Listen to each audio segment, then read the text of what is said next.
My name is Eric Marks. I'm on the MPSC Board of Directors. First, some MPSC announcements. Our 70th annual MPSC Golden Reel Awards were last month, and it was great to see so many of your faces again in person. You can find the full list of this year's award winners at mpsc.org. The spring edition of our magazine, MPSC Wavelength, is in members' mailboxes and is also online. You can read the full digital edition of this magazine on our website.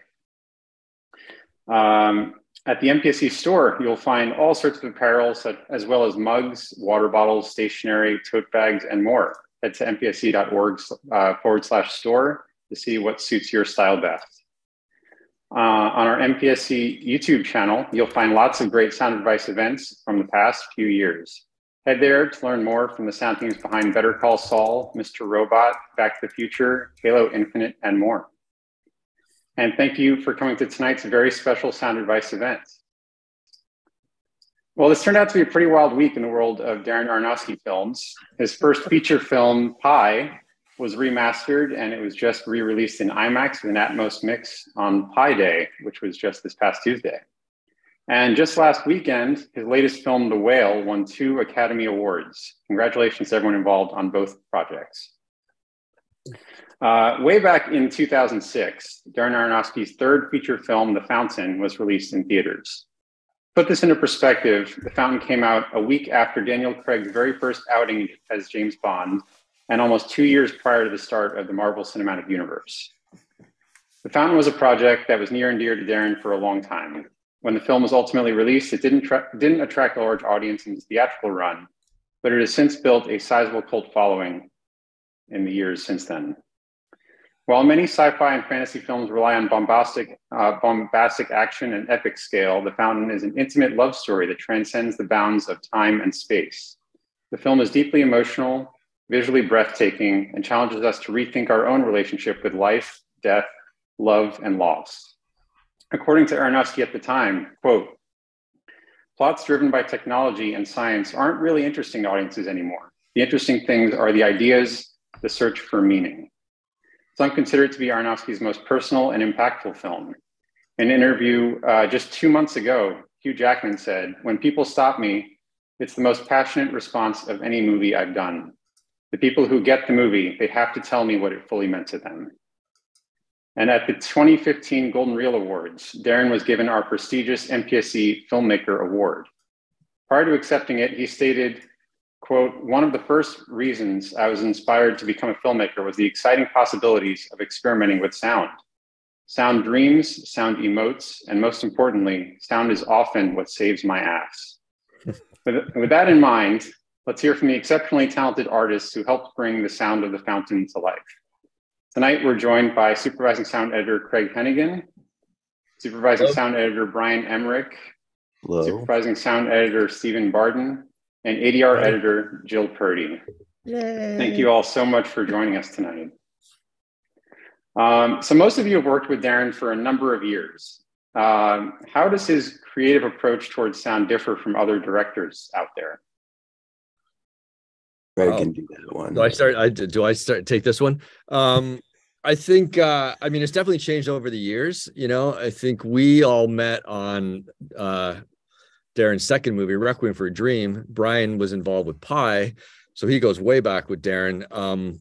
But I can remember Darren definitely on Requiem being very, very intense and very, very direct about kind of what he wanted. And then when we got to The Fountain, you know, I think when the machine gets bigger, you know, and as a director, sort of there's more people around him and stuff.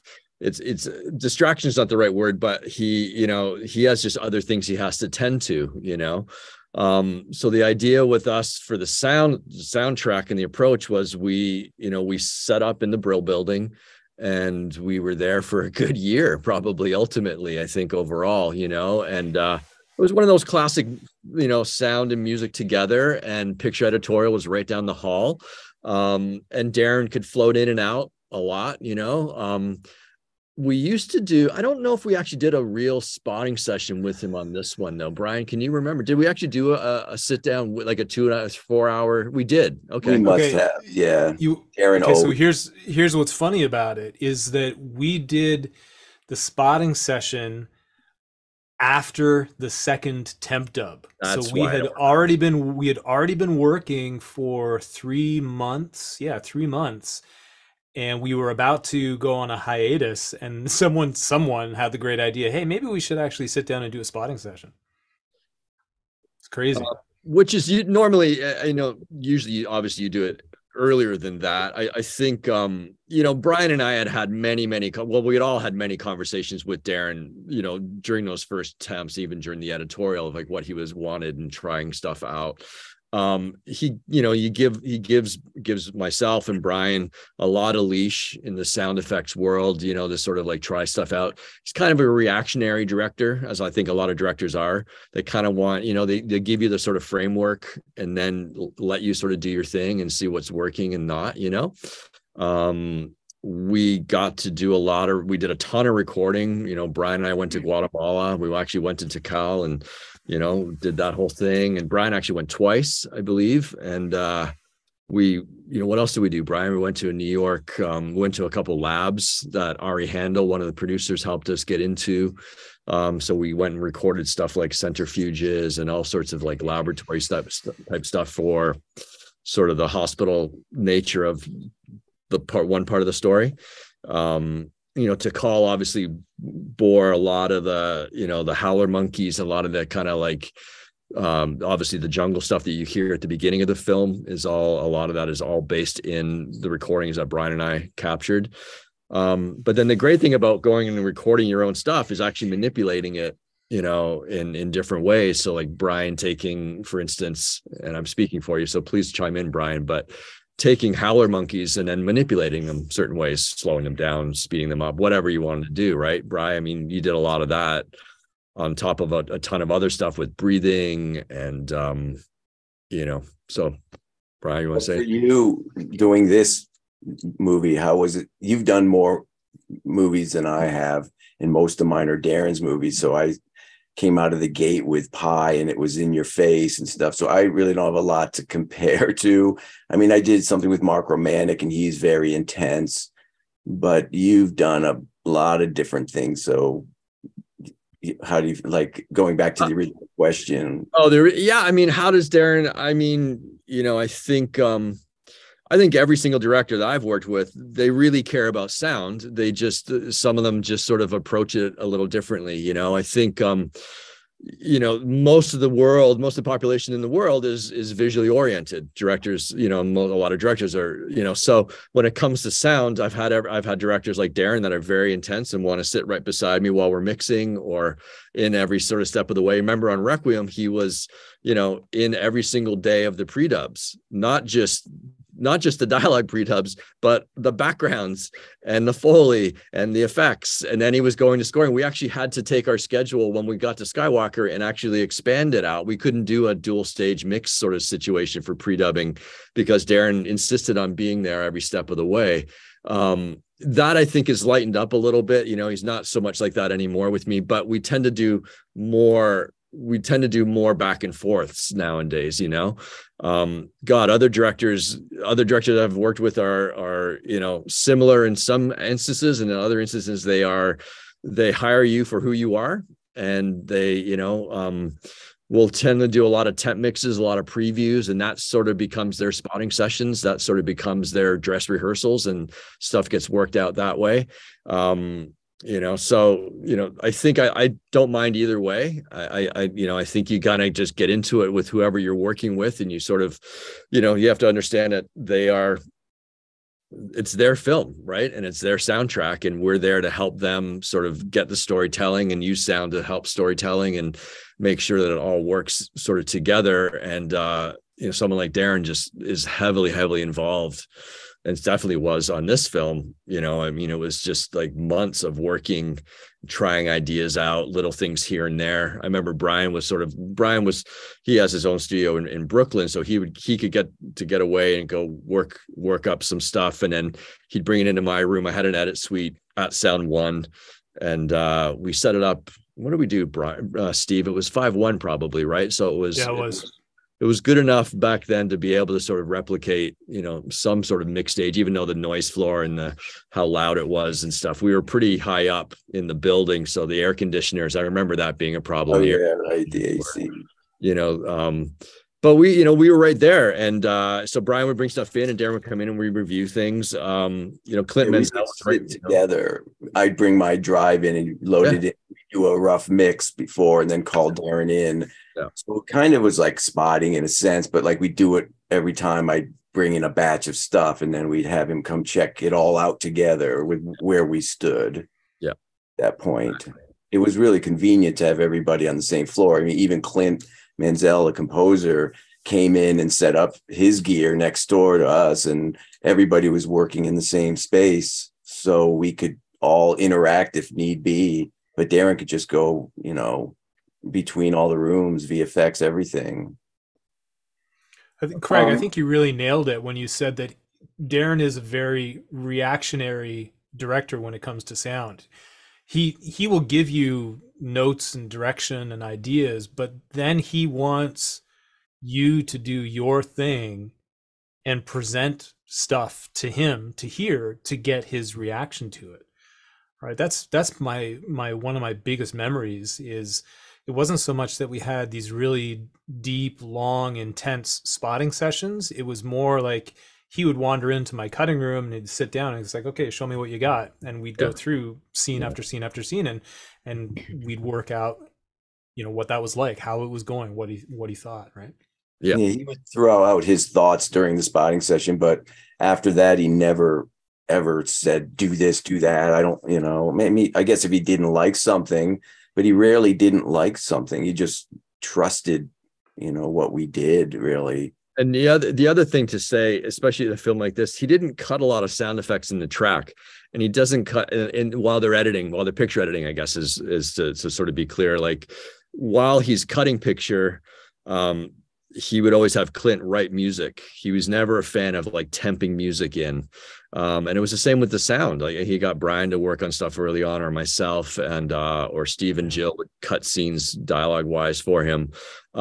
So he was very self-aware of not getting, the temp love and all that kind of stuff, so it was very important that we had cool stuff to begin with. But, Brian did some stuff right away that sort of clicked. One of my first jobs was sort of ambiences and getting the world built, getting the backgrounds and the atmosphere sort of built so that everything else can kind of like start, being into it. And Darren was big on that. He was like, okay, let's put it in the movie. And I remember him saying that a number of times, and he just wants to get used to stuff, and it's an evolutionary thing. It's evolutionary with Darren, and he understands it's experimenting, and it's not, sound isn't definitive to him. Sound it can shapeshift and form, and it can inform picture, it can inform visual effects, and vice versa. And so that was probably one of the biggest takes away about being all together, was seeing that manifest itself in all the different departments, right? Good. It's fascinating. Craig, you'd mentioned that you and Brian took at least one trip to Tikal, Guatemala, to record some sounds for this film. I just wanted to hear more about that. I think we have some examples of sounds and even pictures, but when you were out there, what types of sounds jumped out to you? Howler monkeys, man. Yeah, the goal was to get howler monkeys, and I heard them when I was there previous on a trip with a friend. We had gone to Mexico, and then I realized how easy it was to get to Guatemala, and I knew the fountain was supposed to happen, and I was like, well, let's just go there and check it out. And I had my recording stuff with me, and I forgot, I just didn't bring it one morning when we were going to the big pyramids, and right above me were these howler monkeys yelling and screaming. I was like, oh no, and I ran back to get it, and they were gone by the time I got back. But I knew what they had sounded like by that point. And, of course, all the other jungle sounds. I've always been really big into jungle CDs, like the ambient stuff you put on. And I've been down to jungles before, photographing insects. And so I was really glad that Darren was up for Craig and I to go down there and do a trip and do it properly with all the recording gear. And it was the first night we were in the cabin in Tikal, in the cabins of Tikal. And they came out right above us. And so we jumped. I remember, get up, get up, get up. We were sleeping. We were scrambling around and to get the gear together. And I think that's what is on the film. The first one. The first one is in the first scene. When the camera comes up, pulls up, you can hear there's one of the ones we got, Brian, is on the left side is on the left wall. That was, I think, one of the first ones. And the interesting thing about, they were so close, Eric, that there was no decay on them. There was none of that jungle echo and space on them. They were really fucking like right there. And so in our recordings are super dry and super close. So we not only could use them for real howler monkeys, we could actually process them different ways. And I think, I can't remember what gear did you have, Brian? I mean, I know I probably brought my sound devices.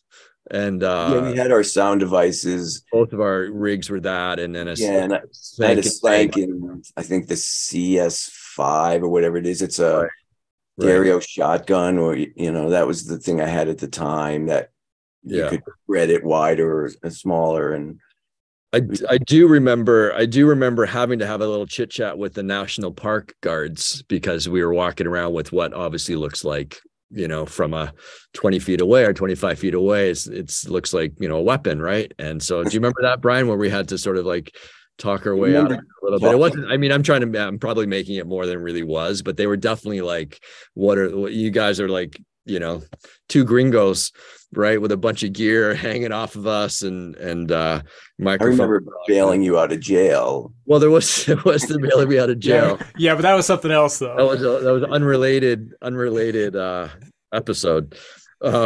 It was off season too, so we had the whole place to ourselves. Remember, it was off season. Yeah, it was really great. It was really, really great. We could just walk around and record. It's one of those films. When you have a director that's supportive of that, and then you have producers. Eric Watson, our main producer, was super supportive of capturing those sort of things, and we just presented a budget to them, what we thought it would cost, and we went for it. It was a lot of fun. And, we don't get to do that on every project. And so we take advantage of it when we can. And, you can't always get those sort of recordings. Obviously you go, now I think nowadays with the proliferation of obviously online libraries, online boutique libraries, I think it's a little bit easier to sort of probably get out there and find really off the beaten track sounds, and you can, trade sounds and stuff. But back then, 2005, it was like, you're only as good as sort of the sound effects that you have, and a lot of that was recording. And it makes you feel special though, when you can go do that, and it ties you closer to the film, because it's something you've done, and, not just taking it from a library. And it just, the whole big picture, it just makes the whole movie feel more authentic even. Right. Absolutely. Stephen, for Hugh Jackman's ADR, you built a very unique array of microphones to capture his lines, especially for the bubble spaceship sections of the film. What went into that decision of creating that array, and what sort of challenges did you encounter when recording in that method? Well, I'd love to say that it was all my genius idea or all Craig's genius idea, but it was actually Darren. I can remember, I very, very distinctly remember the time he walked into my room while we were at Sound One. We were cutting, and we knew that we had Hugh's ADR session coming up.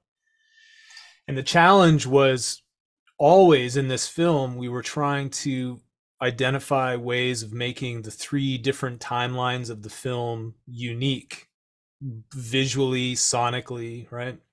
And Darren had this idea, why don't we, all that he said, he didn't understand, I don't think, really what it meant to do it, but he just said, why don't we record Hugh's ADR for the character of Tom, the future Hugh Jackman? Why don't we shoot his ADR in 5.1? And that's just what he said. Those are just the words that come out of his mouth.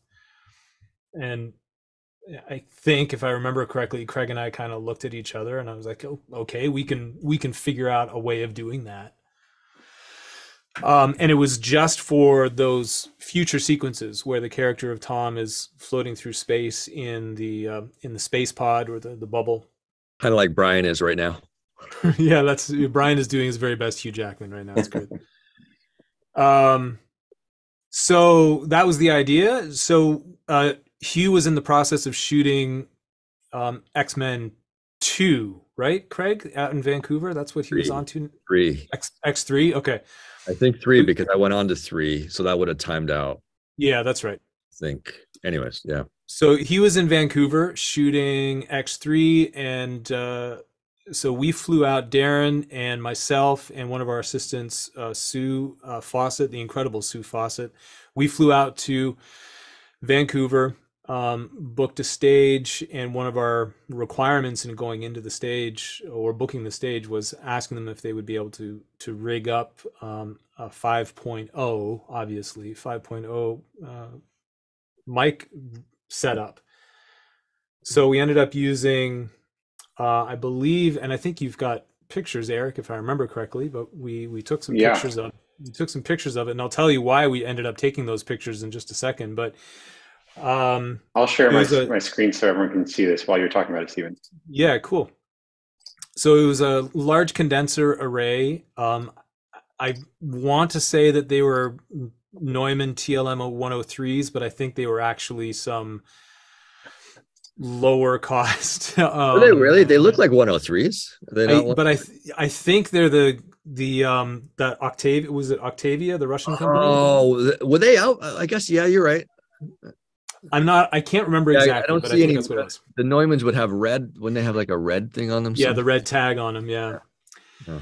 So anyway, we ended up setting up this rig, and there's Hugh, and so we had an LCR arrangement in front, and then a rear. That picture, it looks like it's kind of off center, but that's just the orientation of the camera. So we had 2 rears behind him.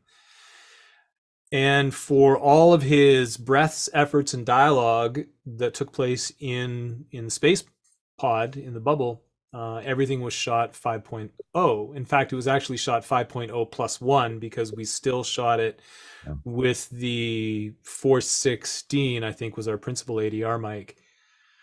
And it was a great idea, but as soon as Darren mentioned it, as soon as Darren kind of proposed the idea, I knew that the very first issue was going to be that Hugh was going to have to stand perfectly still when performing this ADR, because I knew that we would immediately get into phase issues between the microphones.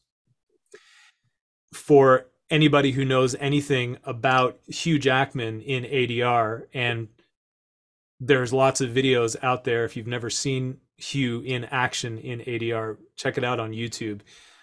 He is a method ADR actor, method looper. He gets right into ADR. So to get him to actually stand perfectly still was a great challenge, even for those particular scenes that are very docile, low-key, quiet moments. It was tough to get him to stand still, but it ended up being great. It was very unique. Craig and I were chatting a little earlier, and one of the things that we said was that how cool it was to have this idea, to put the idea into practice, and then to actually utilize the fruits of that practice to actually get that track into the final mix. Right, because so often I mean, the first thing I think Steve and I talked about was like, well, what about the microphones behind them, the noise floor, to get any sort of level and all that kind of stuff was a challenge, right? So, you're going to get into a theater, and then you're going to put other sounds around it. Like, what use is it going to be, right? But it did become really effective and really, really worked. And yeah, I mean, we mixed it. Yeah, we mixed it in a long lost format called Dolby EX, which essentially I think is obviously the predecessor to 7.1, right? So it was having a center surround. But it was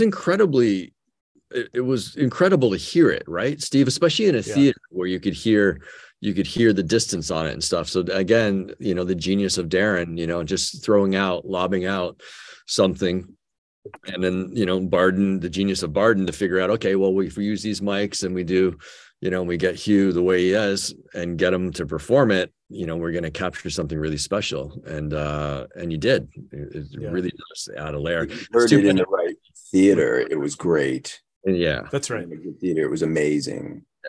Yeah. Stephen, you brought up an thing, interesting point. You talked about Hugh needing to stand still and really making sure that that was clean. So like the spaceship in general, this is kind of a question for all of you, but I was curious about the noise floor and how dialogue and effects and Foley all had to be probably recorded and cleaned in very specific ways to preserve that emotion and that purity in the bubble. Could you all speak to just how that affected your work on this? I'll talk first, Craig, and then I'll get out of the way and let you Sure. kind of carry the ball on that. But there were times, Eric, when it was virtually silent. And that was an enormous challenge because, like Craig mentioned, the noise floor that came out of the ADR session was there, like it was considerable.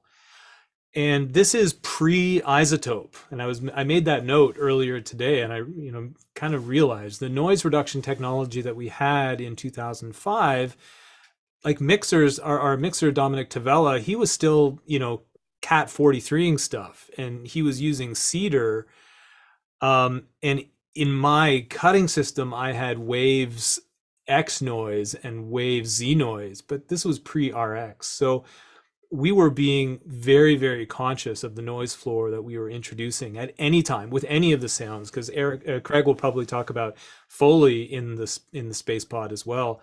Yeah. But any time that we opened a fader for those scenes in the space pod, we had to be completely conscious of the noise floor that was coming into it. So it was a huge challenge, and credit to Dom for using every trick in the book to make that particular location so pristine and to have subtle effects that would pop out.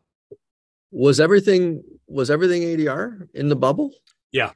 I think there might be 2 or 3 lines where Darren just didn't feel like we nailed the performance in ADR, but I think it's like 95% loops. Wow. Cool. Because remember, in Reel 1, there's that sequence, and also again in Reel 5, there's that sequence where we flip back and forth between bubble and then the contemporary scenes. Yeah. So there was a whole lot of matching between loops and production sound from the contemporary scenes, right? So. I'd love to hear more about the rest of you all, like Foley, recording, sound design, just kind of in the bubble, just how to keep that noise floor as minimal as possible. I think the bubble was there wasn't. I think Brian and I tried some ambiances, right? There Brian? are in the bubble. There's 2 main ambiances. There's a high one and a low one, and right. I think you did the low one because I took Rachel's voice and made a whole mess of different ambiances that were used throughout. And I think it was the high one that I used of her, and then you have a lower one. And right. When I saw it in the theater in LA, like a screening, you could actually hear the separation, and it was amazing. Like just, really? I didn't think that how much you would hear that stuff, but it was there. But that was a really great theater. Right. Right. But like you took care of the Foley stuff. So obviously Foley, Stephen Bain was our Foley artist, and Pete Prasad, who to this day are dear friends. And I just kicked back a lot of stuff. I remember that I kicked it back. They basically, Steve, especially for making making the ink for the tattooing and stuff, and all the little the little leaf with the water, and it all needed, they made like 2 sets of gobos, right, to sort of like block off like extraneous sound and then even closer. And then we played around with different types of microphones, and it escapes me what we ended up using, but it was just super, super tight, super close. Just because we just couldn't afford to have the noise, and Steve and Pete just worked on getting a signal to noise. I think they might even went and bought a couple different preamps to sort of see if they could get, something to get the extra gain they needed. And then we mod cut everything, right? So like everything is super, super tight. So if I had to do any fill or any of that kind of stuff, I kind of would mod cut it first and then see where it felt like stuff was sort of coming in and out, but it was really it was really about Steve performing and getting enough mic signal, that we could get it in the mix, and Dominic had room to sort of go with it, and it's quiet. It's really, really quiet, but those are still some of the best, cleanest recordings of Foley that I've ever heard, and every once in a while I'll be looking for something and I'll come across something that the guys did, and they were in at that time, they were in the Foley Theater 2 at Filmhouse. Was it Deluxe by that time, Steve, or was it called Filmhouse still?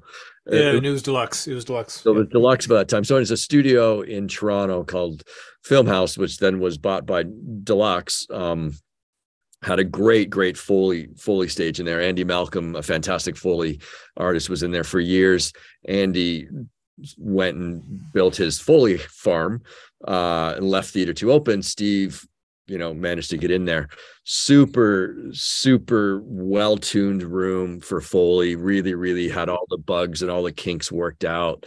So that was we just took advantage of that. But yeah, so, and then other sound, I don't think Brian and I, other than the tones, I think it was really just the tones and obviously the breathing and the static.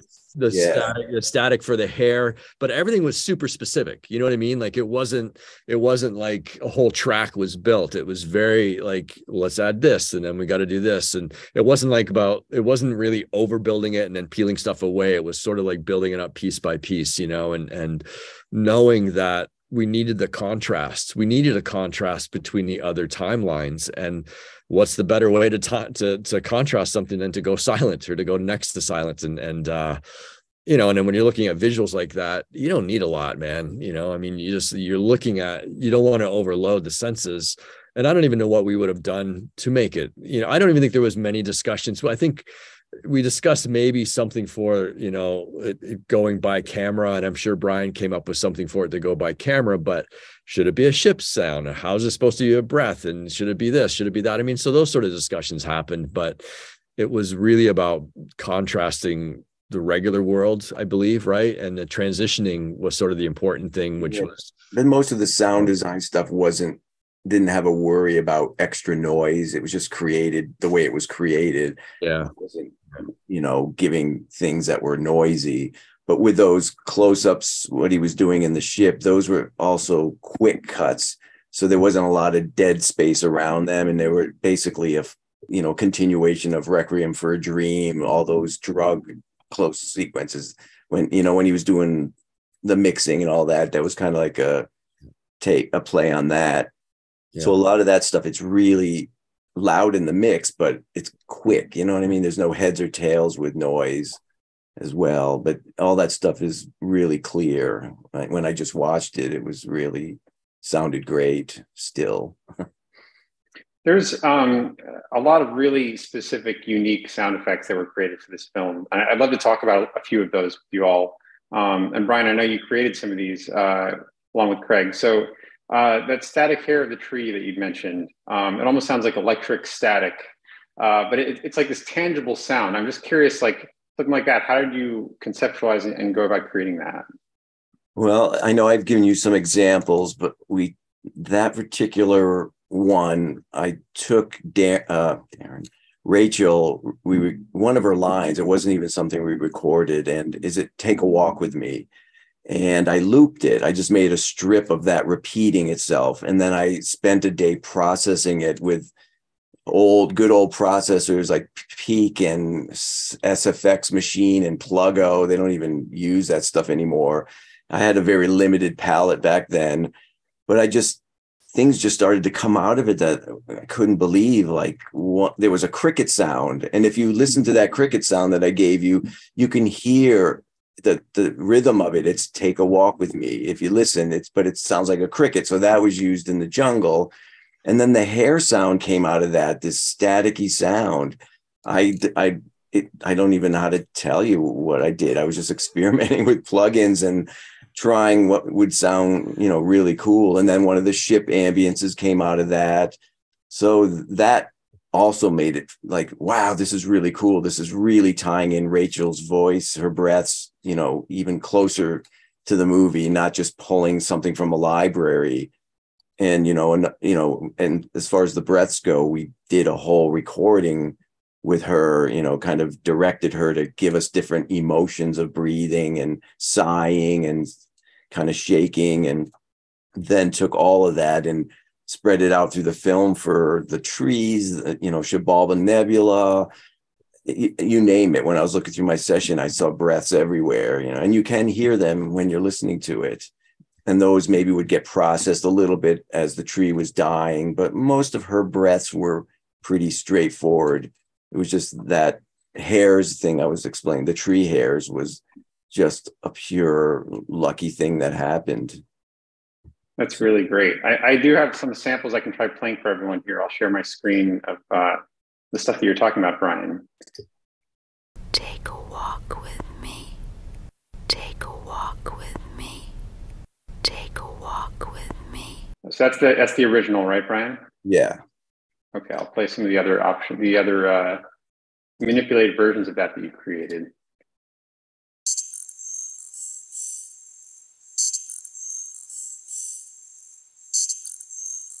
Great. Sounds like a cricket to me, or an insect, or Katie. We put it in the first scene. Yeah, that's in the beginning. It's like a katydid. Yeah. But it's totally her voice through a plugin. I didn't try to make an insect. It happened. It's the beauty of it.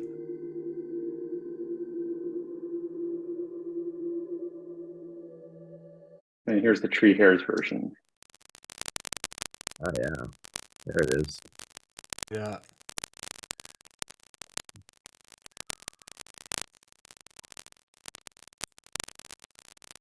So Craig was cutting, like he said earlier, Craig was cutting in a 5.1 room, but we were on the 11th floor of the Brill building. And if you don't know where the Brill building is, it's, 48th and Broadway in downtown Manhattan. Midtown. None of that stuff, you wouldn't have been able, Midtown Manhattan, you wouldn't have been able to hear that stuff in that cutting room, right, Craig? Like you must have gone to headphones. No, I struggled forever, I mean, it was that, I mean, the static hairs, just to get them, Brian was cutting, and then we'd bring it into the master session or whatever, and we would further adjust it and keep, and it's really hard to hear that stuff. The fountain pen writing at the beginning of the movie, I remember that was another noise floor problem with Bane to get, because we had Steve perform it, and then we would cut it, but it's just super hard to hear any of those sort of things. Again, I think back then, I don't know even how long were we cutting in 5.1 rooms at that point, Steve. It would have been only that was our first 5.1 room that we put together. So, so our imaginations were already pretty developed by like just trusting the process, right? Trusting the fact that if you have it in stereo, and it's a really interesting thing for sound editors and designers is to worry about the fucking sound, not to worry about so much about the studio you're in or how many speakers you have, or, I mean, some of us are like, I cut in a Dolby Atmos. I'm fortunate enough to have a Dolby Atmos sort of sound design room nowadays, but my focus is still making sure the sound works, and I think that's it's one of the great things about Brian is the playing around enough with sounds that he couldn't even tell you how he hit upon something, but the well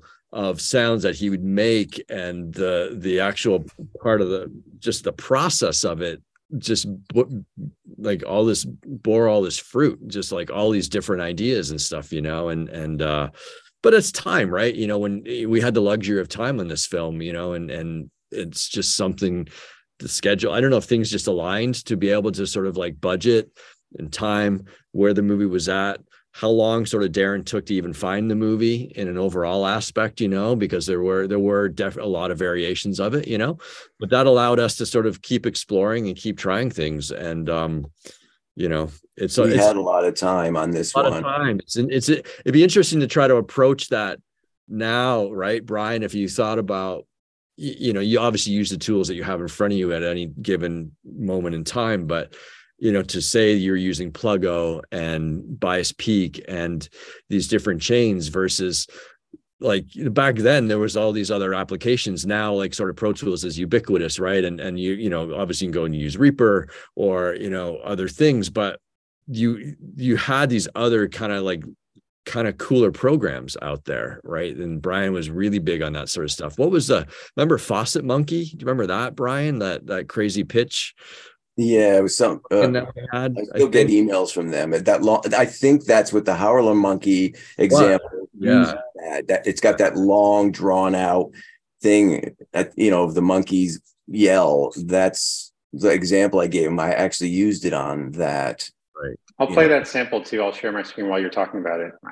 But it just speaks to sort of like the idea of just exploring and speaks to the idea of playing around and, you know, sometimes making a bunch of sounds, having no idea how they're going to fit in. But then, you know, you start putting stuff into a timeline, you start putting stuff against picture and sort of being brave enough to sort of, you know, play around with it, maybe make some mistakes, maybe just like happen that, you know, you trip onto something like the breathing. I think the breathing became, I don't know, Brian, if we thought that as much breathing would be in the movie at the beginning of it as it ended up being. Like, God, we used Izzy's breathing everywhere for transitions, for the tree, for, you know, for all sorts of stuff. Because I think when I stuck in a generic breath for the ship by. Sorry, you didn't get to play that. Yeah, I'll play that real quick. And then no, sorry, it's just something to shut up, man. Yeah. Yeah, here we go. Shut up, Craig. Thank you.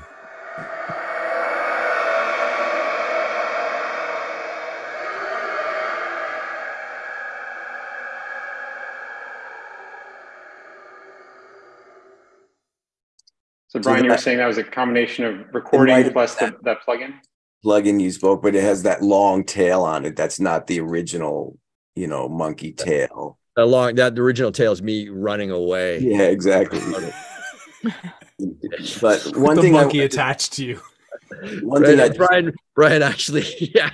Well, yeah, right. One thing I just wanted to mention about my involvement, going back to working with Pi and then Requiem, they were so in your face and really fun to just mess around with. But when the Fountain came along, it was I really was worried at first. I was like, what am I going to do? This is so different. You know, it's like mellow and I'm so used to just like sort of hogging the airways with these sounds like in Requiem and stuff.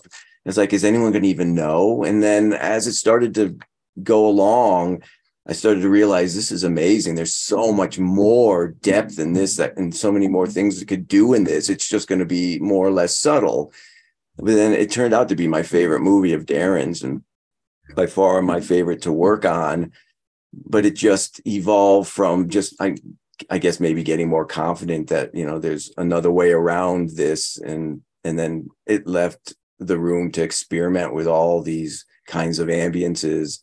And then the doors just started opening up. And then going back to the breaths, I think the first thing I did was put in a generic breath for the ship by, like there's those car bys and the ship and the horse. And that just triggered something. I was like, maybe breaths would be a thing to use, you know? So that, I think that's how it started. And then we recorded Rachel and, you know, then it totally opened up that whole new level of just putting in all of that stuff. And I think it really helped the story along if people were paying attention, because we were talking about this before we got on, is, you know, it took us a year on this film, but they were, you know, trying to get the edit right. And when you read the script, it explained the trees and the hairs and what that was all about. So you knew, but when you filmed it, nobody knew what was going on, really. They couldn't grasp it. So that was a big stumbling point for Darren, is to try to get the trees to translate. And I think having the voices, the breaths in there helped it, you know, tie it into Rachel, because originally people, when they screened it, they weren't sure. So they did have to change, you know, the story or the shots or the visuals a bit to try to make that work. But I think adding in the, you know, the natural element of Rachel really helped it, which is something just to jump off on this quick. I've always done my work organic. I consider my sound design more organic, and I do I was talking about plugins, but I'm not a huge plugin user. Reverb's like my favorite thing, and maybe some pitch change. But I really like using real sounds and making those work, because I don't know, I feel like people relate to that a little more. Not that there's not a place for super processed sounds, or like in Transformers or something, but in general, I've always liked to use more or less organic based stuff. And that's just where I start with. So, and this movie, I think, was very organic overall. I mean, we processed some of it, but I think it's a very down to earth, down to space, type thing. Yeah, Brian, another one that really jumped out to me is there's like, obviously Tommy's character is really haunted for this movie. It's like the recurring memories, and there's this like delicate reverbed out, almost like a shimmer, gleam sort of sound, like when we see the wedding ring shine or pattern in the sky, like almost these like haunting memories. Yeah, exactly. I was curious how you went about building that and where that idea came from. Pictures of that. I came up with an idea I guess maybe I was just interested in recording with, an underwater mic, with a hydrophone. And my parents had a summer place up on a lake. So I built this device to float, basically to hold up the cables. And then I hung underwater speakers that people use in swimming pools, and from that device into the water. And then I had the hydrophone in the middle. And then I took a battery powered guitar amp. Yeah, that's the device. I took a battery powered guitar amp and a battery powered CD player. And I made a CD of just a whole mess of ohm ambiances and some sort of space ambiances. And I thought, well, maybe, the blue things are the speakers. And I thought maybe if I float this in the lake and record these ambiances from the CD and record them underwater, I could get something interesting. And I don't really like the sound of hydrophones that much. They, no matter what quality one you get, they sort of all sound the same. But I did get this glistening shabalba, I call it, sound, because that was the nebula. Oh, there's my potato gun in the background. And it worked. And then I went to my friend's pool after that to do more and more. But in the end, one of the sounds I thought worked, and we used that, and I did variations of it. And that, when I played the movie back last week, it's kind of everywhere. Anywhere that's golden, the lights, even the skylights, and it's all over the place. Actually. All over the place. I mean, I think it's subtle, but it's there. And I think it just keeps you tied in. Well, that was the goal, to kind of tie everything together. The same with the water phone, which is all over the place. So Darren seems to really likes to push actors, it seems, to really, dig deep for performances in these movies. How does he approach things like, getting that exact performance in ADR and also capturing such really powerful ADR performances, but also just how nuanced, or like what his approach to dialogue cleanup is compared to other directors? Well, I'll say in the ADR room, he quite often will do long takes of just, so it's more, not necessarily recording it to picture, but more getting the performance, which is always my preferred way of working anyway, is let's get the performance and then we'll worry about the sync later if that's what it needs to be. So he's, Darren's known for, with me anyway, to do 30-minute long takes of things. So, I mean, I think he just works with the actor that, that we're dealing with, and in terms of making them comfortable, whatever it takes to make them comfortable to deliver that performance.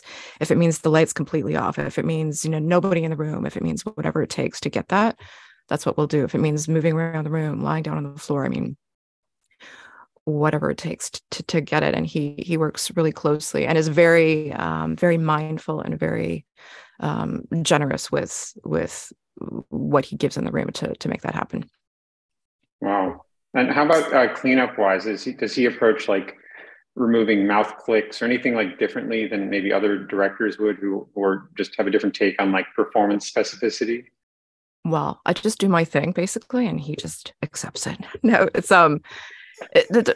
there's there's not so much with that. I just honestly, I do my thing with them. There are some directors that I've worked with where they really want the lip smacks and everything left in because they feel like it alters the performance somewhat. It's not as organic.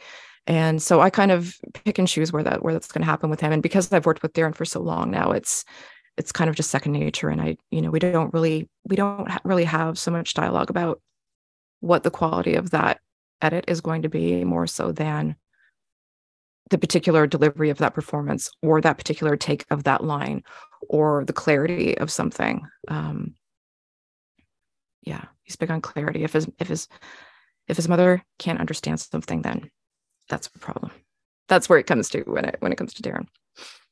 It's really interesting. Yeah, it was especially interesting hearing from you, Stephen, that inside the bubble that almost all that was ADR. It's just surprising the level of performance that you all captured that made it to the screen and was totally believable. Oh, we were blessed on this show with great voices from people who were great at looping, right? Like Jill has looped far more people than I have, but certainly Hugh is at or very near the top of performers from an ADR perspective who just absolutely captures the performance, and it almost seems like the technical aspects of it, i.e., is it in sync, is it projected enough, et cetera, all of those things that we're always focused on, all of that stuff for Hugh just seems to be automatic. And I know that, I recorded a lot of ADR with Rachel as well. And it was the same thing with Rachel. It was just seemed to be a second nature thing for her.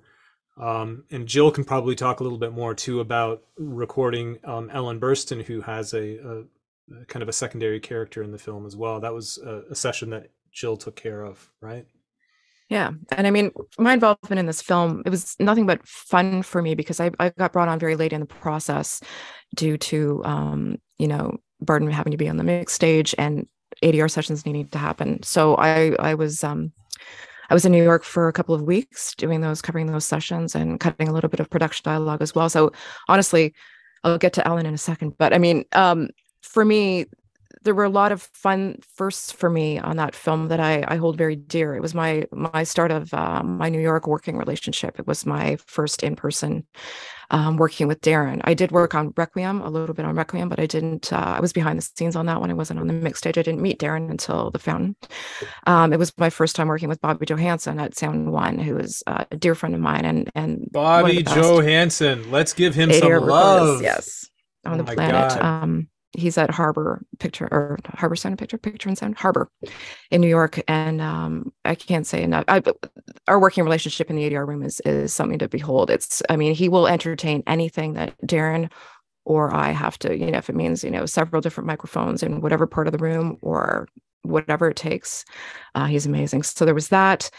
And then there was working with Ellen, who's been a childhood hero of mine acting wise. I was in awe of even having the opportunity to work with her, and she's one of those people where you kind of don't want to meet your heroes sometimes because you don't want to be disappointed, and she far exceeded. That's one of the highlights of my career, was working that session, was working with her, and working with Darren for the first time in on the ADR stage.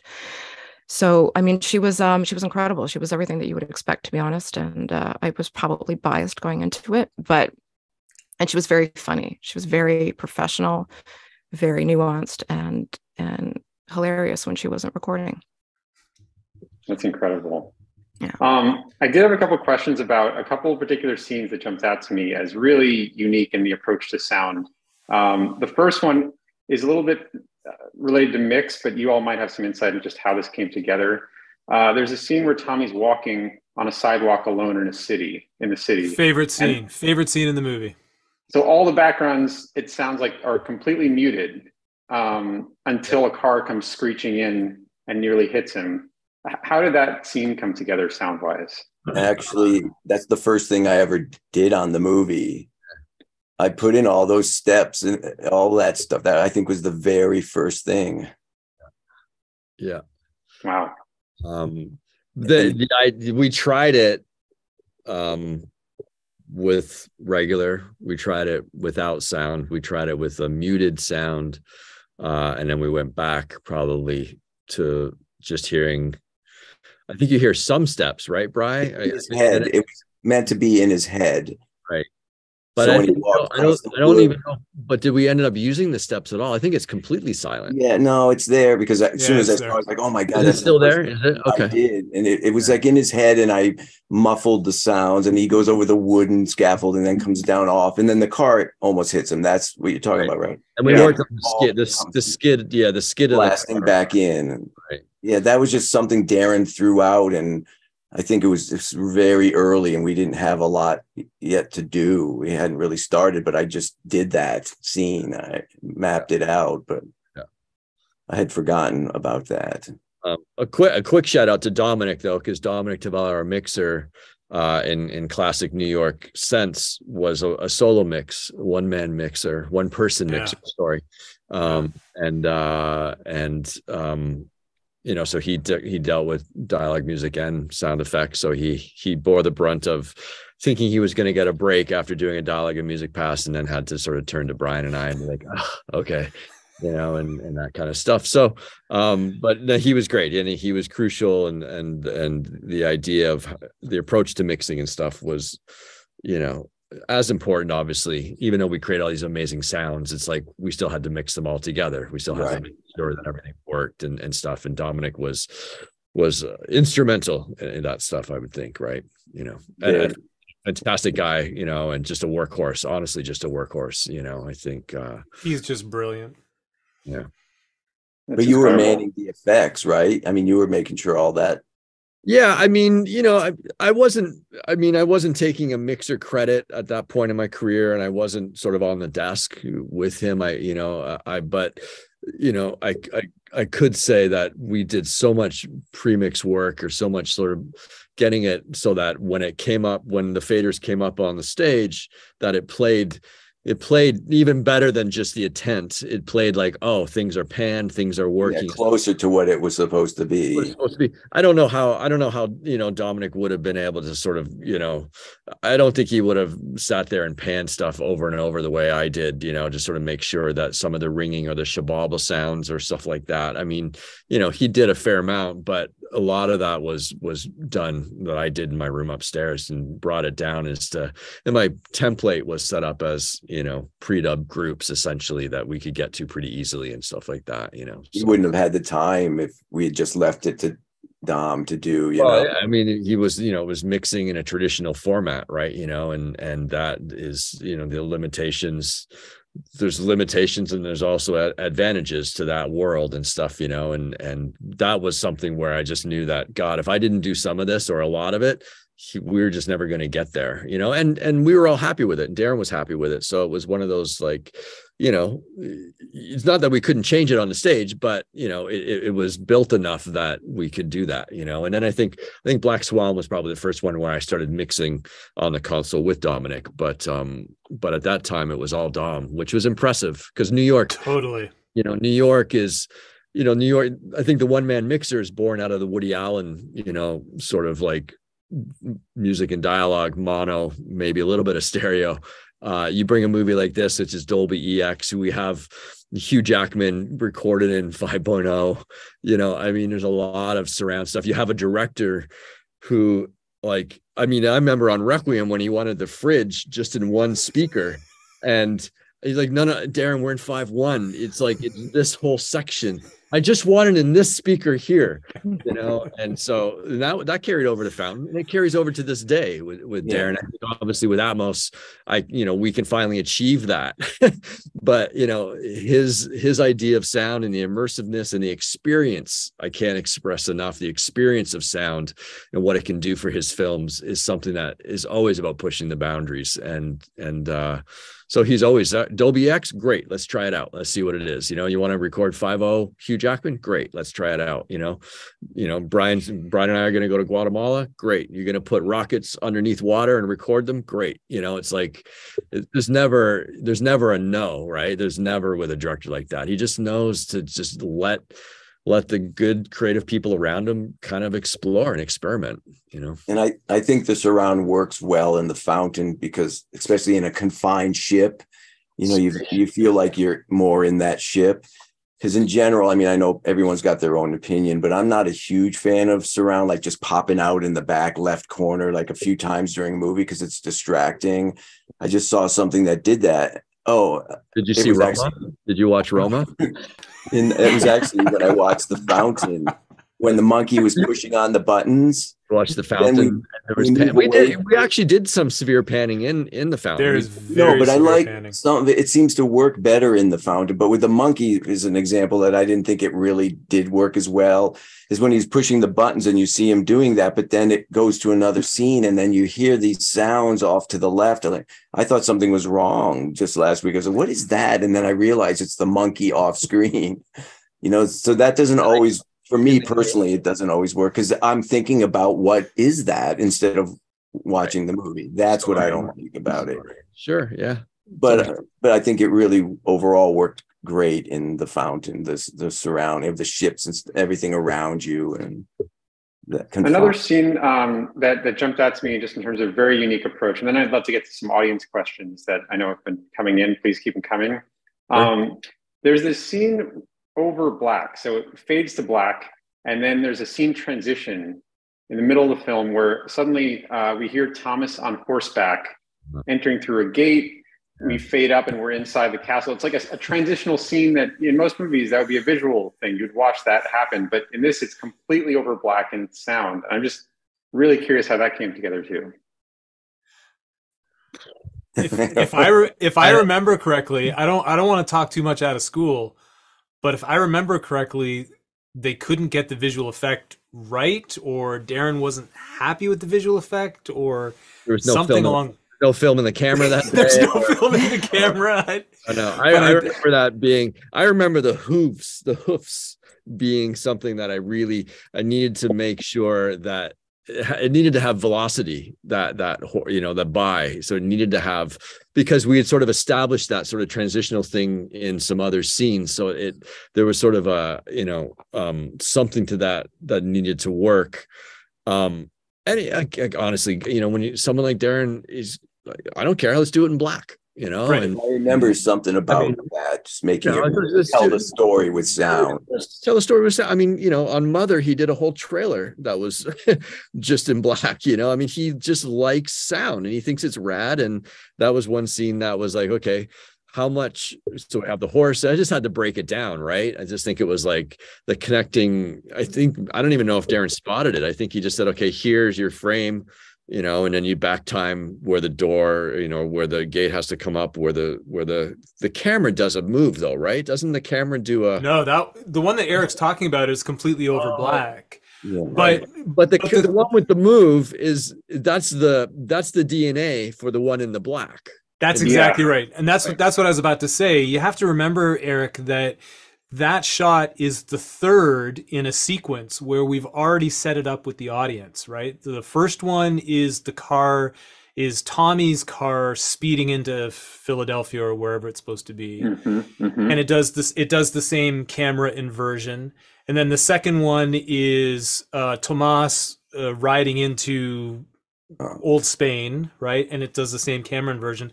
And then there's the one that's over black. So Darren was smart. He's like, the audience already knows what's going on. We don't need to show it. We can tell it through sound, right? We were originally going to do the whole movie in black. An audio story. It was going to be a great podcast before podcasts even existed. We actually did for the Blu-ray or the DVD at the time. We did a whole track where we took. What did we do, Steve? We did something where it was just effects and dialogue or something. You remember on DVDs where you'd have the extra tracks and you could do an extra. And we sent it to him and he was like, or maybe it was just music and effects or something. But it was to that thing, Eric, of just like wanting to listen, because the score is so fantastic, right? Like almost like an audiobook or something, without a voiceover, without leading you know. But I think Darren was like, it's just not really that interesting. It's not sustainable, right? Some sections of the movie would be sustainable, but as a 2-hour, you know, I forgot about that work. Yeah. We had audience question from Vasu. It's actually about a similar kind of scene where audio really drives it. So there's a scene where we're in their apartment, but we start really zoomed in on this painting, and we're hearing past time period, the jungle, the monkeys, all that stuff. And the camera slowly zooms out, the light changes on the painting, and we're sort of transitioning between environments in terms of backgrounds. And I was curious, or Vasu is the question, you know, how did that scene come together?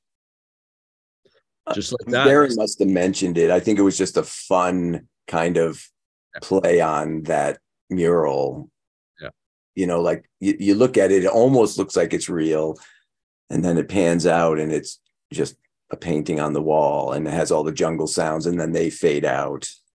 But it's the same. It's obviously the same sounds. We use the same sounds that we do at the beginning of the film. Yeah, it must be the same sound. Same howler. It's the same. It's just, I just remember, I think I just made it mono and sort of just small enough, but just enough that you could sort of hear it, you know, and again, you know, Darren likes that kind of stuff. We all like that kind of stuff, and sound designers get off on that kind of stuff, right? You know, so when you have a director that wants it, then you start looking for all these opportunities, and this film is just chock full of those sort of things, you know. But Darren is so freaking smart in that way, though, because there's a payoff, right? Because Tommy and Izzy have a bird, and the bird is flying around the apartment. So it transitions from that thick jungle bird sound into, like Craig said, into that mono. And then out of that, there just comes this single bird that's flying around the apartment. You can tell immediately. Yeah, the birds in the room. Which took a while to find that.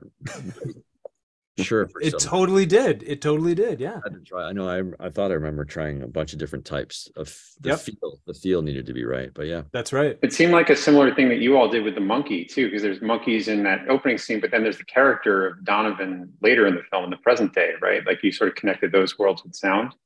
Yeah, it's all connected like that. Oh yeah. Yeah. I mean, Eric, this whole movie is interconnected across those 3 timelines. It's insane when you start analyzing it. If you get really deep and you start analyzing it, not just with sound, but obviously with story points, character points, that type of thing. I mean, dialogue, it's amazing. Repetitive nature too. I mean, the repetitive nature Brian mentioned earlier about, you know, the bombastic nature of Pi and Requiem, but the repetitiveness of it was something that, you know, none of us shied away from. You know, I know, like, even, you know, if Brian did a bunch of Shabalba sounds or shimmering sounds, I know I probably took those sounds and sort of manipulated them and put them in other spots as well, you know, as we went along in the mix. So that was just, there was no grand master plan from the beginning of like, oh, this needs to tie into the thing at the end. I don't think, at least Brian and I don't think we discussed that much. Well, but it started to evolve that way, though, as we were working and finding the sounds. And then they started to work as interconnective, you know, pieces through the different, you know, scenes. It just kind of ended up that way. That's always good to get, you know, to find some kind of theory of sound while you're working on a film. A hook. You got to have the hook, right? Yeah. We have a question from James, a technical question. What were the preamps that you used? I think that's back to our ADR question about. I think it was probably an API. I can't remember which model it was. I think it was a 3324 as well, Craig. I think you mentioned that in the chat, but if I remember correctly, that's what they were using. Right. Yeah. I think so. But we have a question. That was. I'm sorry, Eric. I was just going to say that you're right, Craig. That was back in the old, you know, Filmhouse Deluxe days. So those might have been some heavily modded APIs as well, like to make them as quiet as they could possibly be. Knowing Andy Malcolm and some exactly. Done, and obviously they were shooting 24 track at that time. I don't think they were recording. Were they recording? Maybe they were recording to Pro Tools by then. But Andy Malcolm definitely.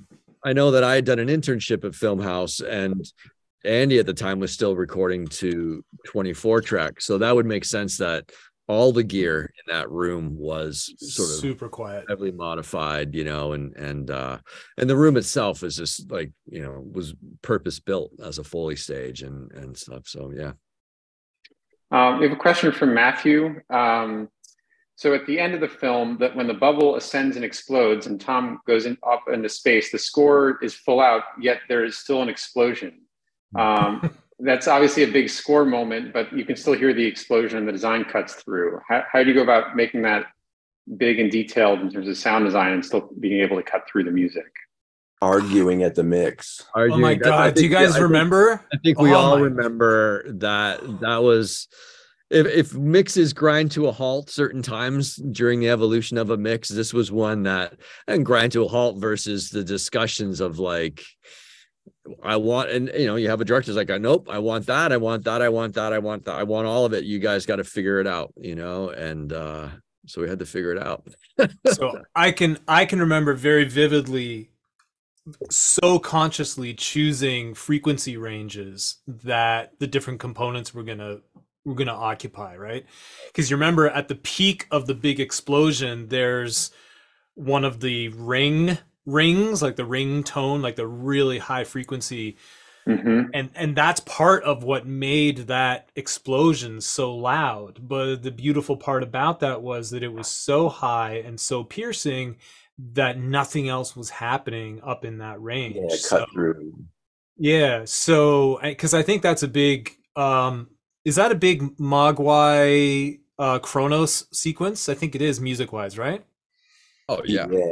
Yeah. So, Mogwai was like all really kind of mid-rangey, thrashy kind of sound, and you had Kronos in there as well.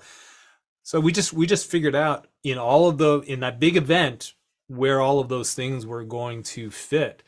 But yeah, it was fucking loud, and Craig is absolutely right. It came to a stop at that point, and we were like, okay, how are we going to do this? It was laborious work. It was work for sure. Yeah. One quick thing that just reminded me of something.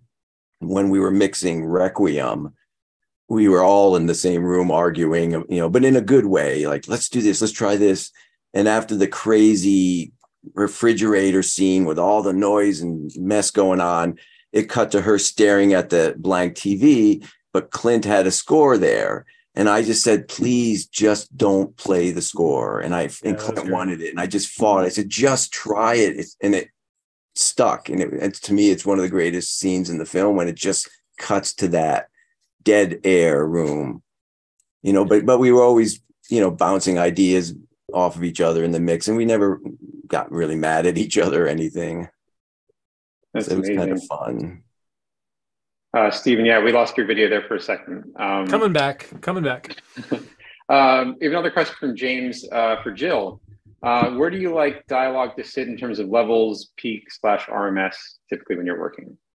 Oh, well, I mean, because I'm not mixing and I don't mix, I just edit. So when I'm editing, I mean, I just balance everything within itself and keep it at 0 for the most part.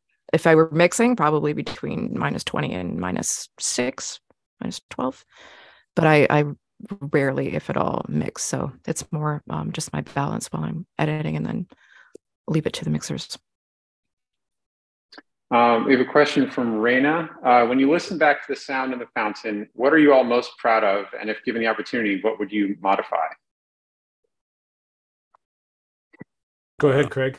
Oh, I mean, I'm out of all the rad sounds that are in the film, and I'm actually more the happiest with the dynamics of the film and the flow. I think the flow of the sound, and the transitional stuff, and the over, the handoffs between music and sound.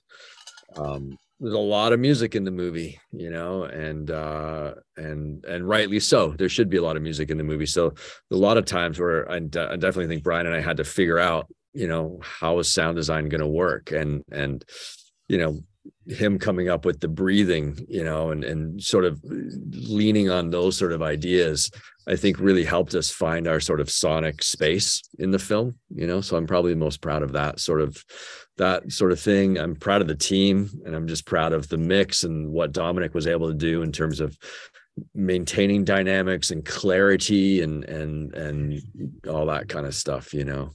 I don't think I'd change it. I can barely remember some of the stuff that we did, honestly. I wouldn't want to change anything on that movie. There's nothing that, you know, I feel uncomfortable with listening to it now. Yeah. Agreed. Yeah, the dynamics. I completely agree. Sorry, Eric. I'll just say I completely agree that the dynamic aspect of it. When I did my rewatch in preparing for tonight, I was reminded of how quiet of a film it is. Like I was like, oh yeah, this is great. It's so quiet. It's so subtle. And then there's moments where your face is nearly ripped off by stuff, and that, you know, you don't get opportunities to do that often. Yeah, I mean, would you all say that part of that is because you had a year to really work through this, and you were able to take your time more than other projects? Did that affect how you feel now?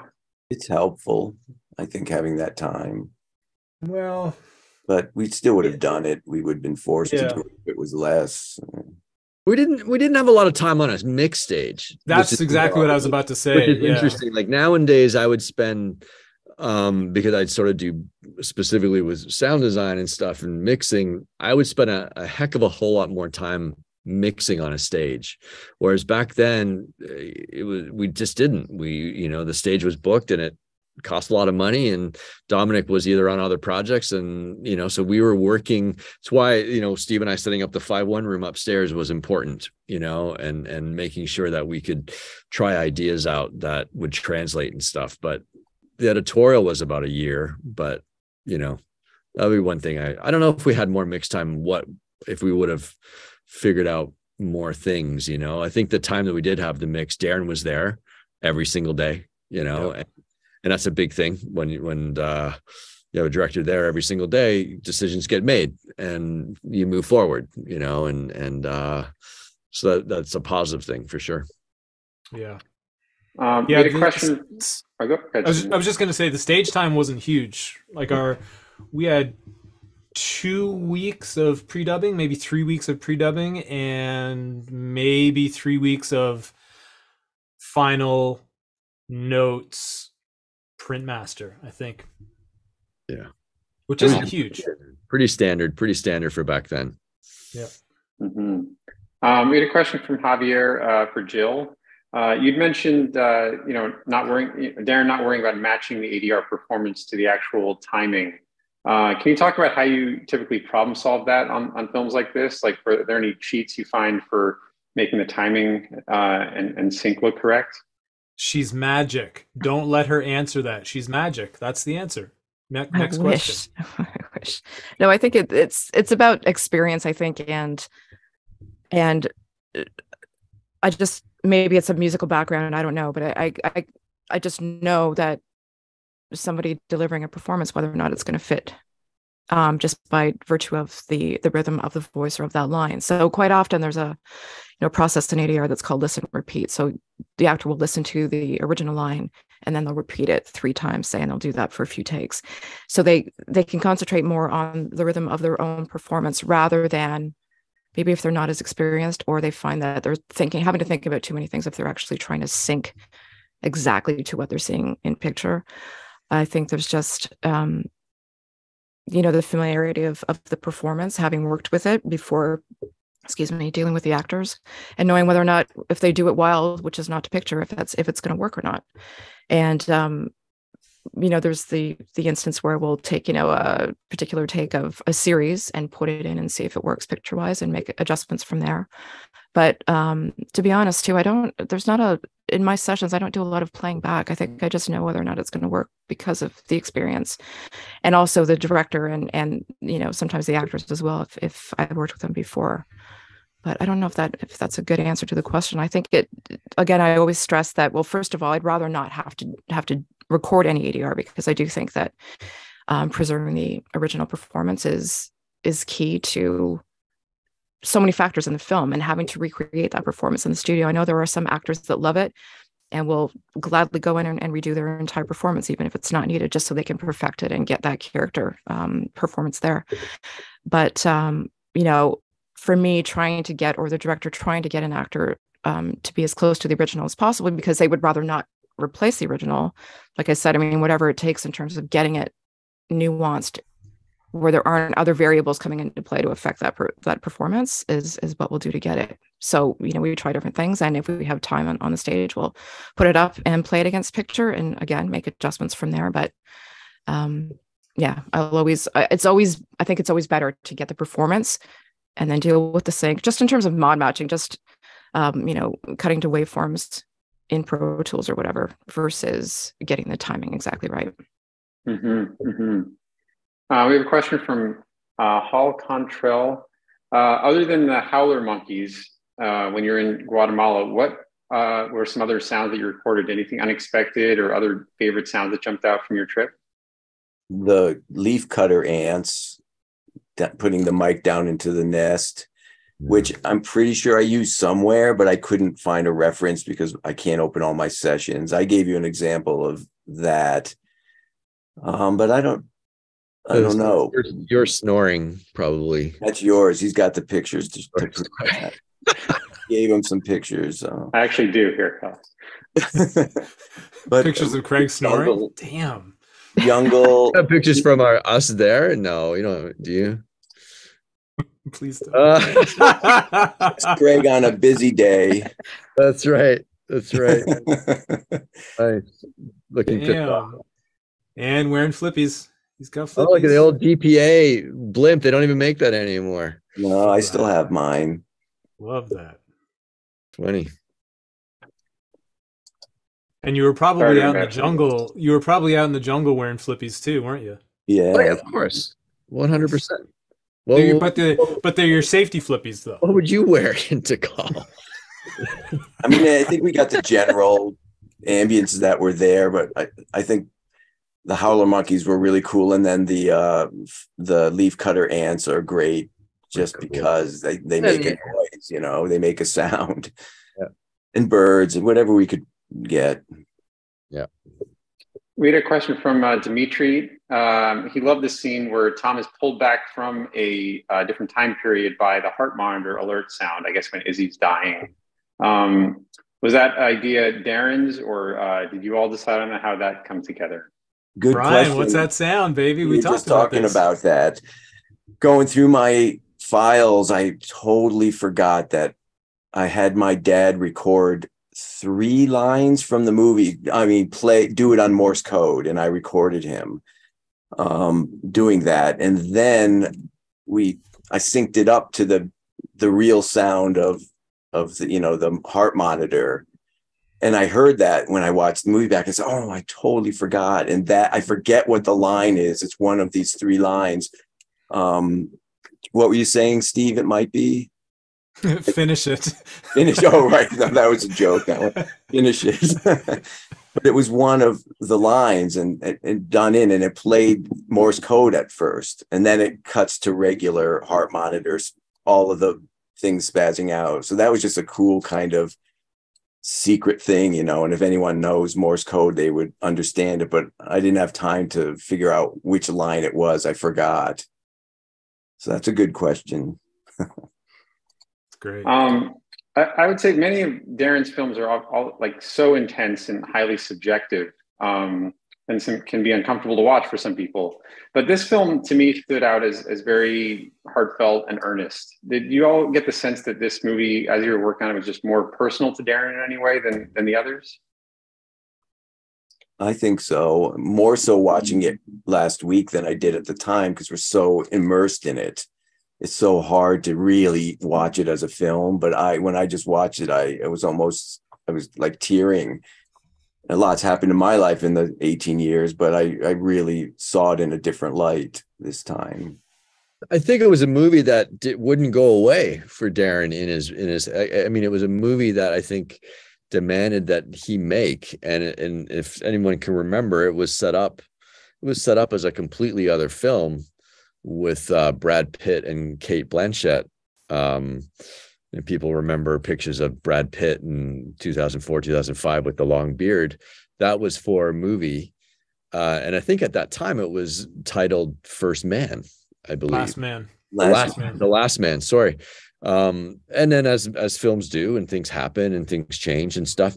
But this movie didn't go away. I think Darren even tried to go on and start some other stuff, you know, and again, he's no different than a lot of directors where they have 10 or 12 things jumping in the air, and then whatever drops, you know, and gets the financing or all the pieces come together, they go and shoot. But this film kind of kept in there somewhere. So he never stopped pushing. So it's really cool that, yeah, it didn't come out and do great box office and stuff, but it's really cool that, you know, it has a cult following, and it you know, and I've talked to him about it, and it's, you know, he's really proud of it, and really proud that it's, you know, the people that it does speak to, the people that do find the film, that are really, really affected by it. So I think that's a cool thing, right? It's an interesting thing for a director to somehow, the film needed to be made and needed to get made somehow, and he figured out a way how to make it, you know. Yeah, absolutely. There's a scene at the beginning of the film. Most of the film is obviously quite intimate in terms of the amount of people on screen, but there's a scene at the beginning that's like a battle scene where they go to war. I was curious, how did you all approach Loop Group for that Mayan army that they're charging against? We brought a bunch of Mayan people into the ADR stage and recorded them. Don't be so blunt, Steve. Make it more elaborate than that. Yeah, no, that was it. The film was shot in Montreal, and Darren and producers had made a lot of contact and done a lot of outreach to people who had, you know, Mayan ancestry, who lived in Montreal, who lived in Toronto. So the production got in contact with a lot of those people who had been either principal Mayan performers in the film or had been background Mayan performers in the film. And we brought we had 6 of them booked originally for a Loop Group session. We ended up with, I believe, 4 on the day, and then we had a couple of other people who would come in and who could replicate the Mayan dialect. And that's what we did. And we shot it on a big ADR stage with a lot of room to move around, and those guys got really riled up, and it was a very hot and loud ADR session. It was pretty cool. Did you guys go up to did you see James Chinlin's set? Of the tree? We didn't see that set. Craig and I went to Montreal when they were shooting this. The set that we saw, if you remember, Craig, was the Queen's Hall, right, from Spain, with all of those really cool candles hanging from the ceiling. I love that set. It was just absolutely beautiful. So you saw that one? Because I was in the same room, but it was the tree, life size. Oh, cool. Unbelievable. And you could walk up around it. And that very room, he had said, was what you saw, but they just tear it all down and then rebuild it. I was like, right. When I heard that and saw that, I couldn't believe the amount of work that goes into the set design. I was blown away. It made me feel tiny, like with what I do, with a few breaths, and you see this giant set. It was beautiful. It was astounding.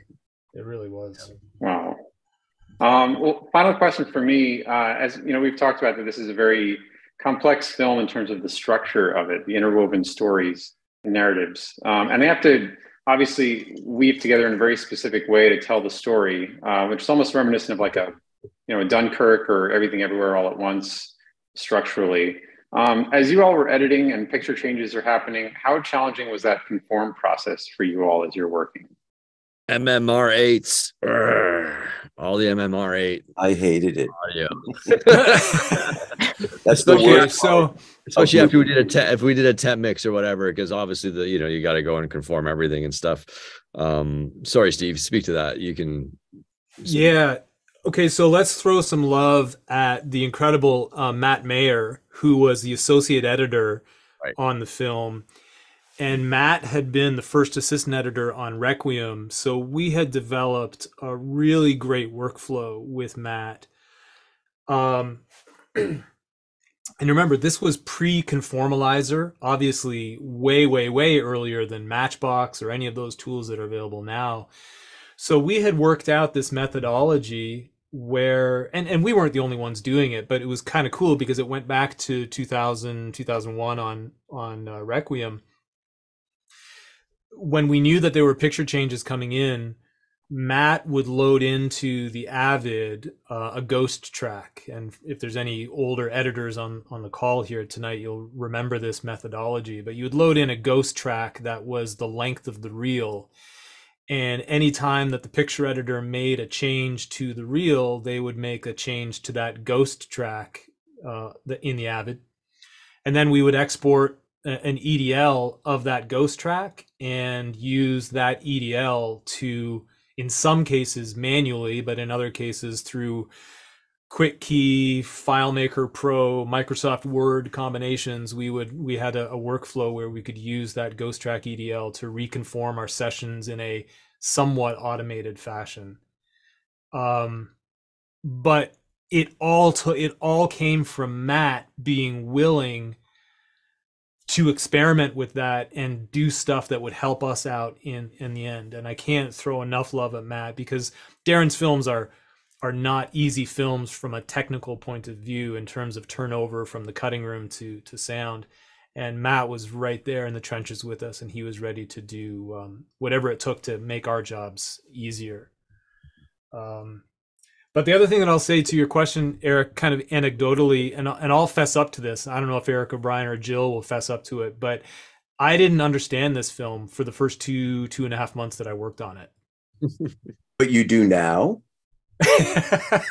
I still don't know what the old man dying in the hospital just after Izzy died. I don't know what he I thought of that very thing today. That's funny. Right? I know his ring, so I don't know if that was just eye candy. Yeah. Like I don't know. He's married and somebody loves him and he's dying. But, yeah, I wasn't sure. So like I said, Eric, to your question, it took a long time to find this movie, like from kind of a slightly outsider perspective looking in. We worked on it for several months, and we actually were hiatused for a few weeks, and we all kind of went and did our thing and then came back. And it was after that first long hiatus, we came back and they had made some significant structural changes to the film, and we watched it. I think Craig and Alex and myself, we all kind of sat down and watched it from top to tail, and it was like, oh, now we understand what's happening. So that's the kind of the anecdotal aspect to the reconforming process of it, but then, again, showing love to Matt Mayer at the technical aspect of the reconforming, that was the key there. There's a lot of media, especially after the temps and stuff. There's just a lot of media, to sort of deal with, and sometimes just good old fashioned guide tracks for the sound effects person, because you don't want the edit.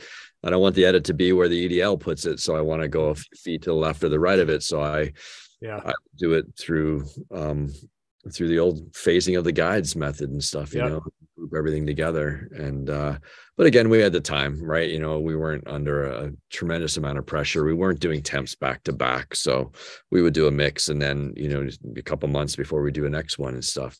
So yeah. And we worked a lot. We were living there. Steve and I and Jill we were living there. And quite often, after the first few weeks of living anywhere, but living in New York, what am I going to do on a Saturday or a Sunday? For a guy who likes to work, I would just go in, because I could go to the Brill building and it's quiet, and it's like, don't tell me that any of the other editors on this Zoom don't do what I do. It's like, you all do it. And it's just like, I was in New York, so I'll go in and do a few hours, and whatever, right? Middle of summer, and right, Steve? Remember those days? No, man, I went sightseeing every weekend, Greg. I don't know what you're talking about. Brian lived there, so he was like, see ya. That's great. Well, it's very inspiring. Oh, go ahead, Brian. I was just saying, we were so busy that Craig never even came over and saw my apartment. And no, I never did. Went out, I think, one time in Brooklyn. I mean, we really were just working all the time. It was a lot, I think it was just a lot. Either that, or it's just too stupid to do anything else. I don't know, Maybe I didn't want to come over to see you, Brian. I still haven't seen your apartment. Right. 30 years later, I still haven't seen your place. Well, Well, I just want to thank you all, Craig, Stephen, Jill, and Brian, for making the time to talk about this. It's an incredibly inspiring film, and I think it really stands the test of time, and it is incredibly powerful on every level. And you all really did some special work on this, and truly appreciate you all coming to talk tonight. We thank you, Eric, and thank the MPSC. I mean, it's a movie that's off the beaten track a little bit, so we really appreciate all that you all do to sort of like, shine the light on some films that, that we've all worked on films that you think sound awesome and then no one ever gets to see them and stuff. And there was certainly a bit of that with us, I feel, when it first came out. So it's great, 20 odd years later that, that we're doing this, and it's cool. Thank you.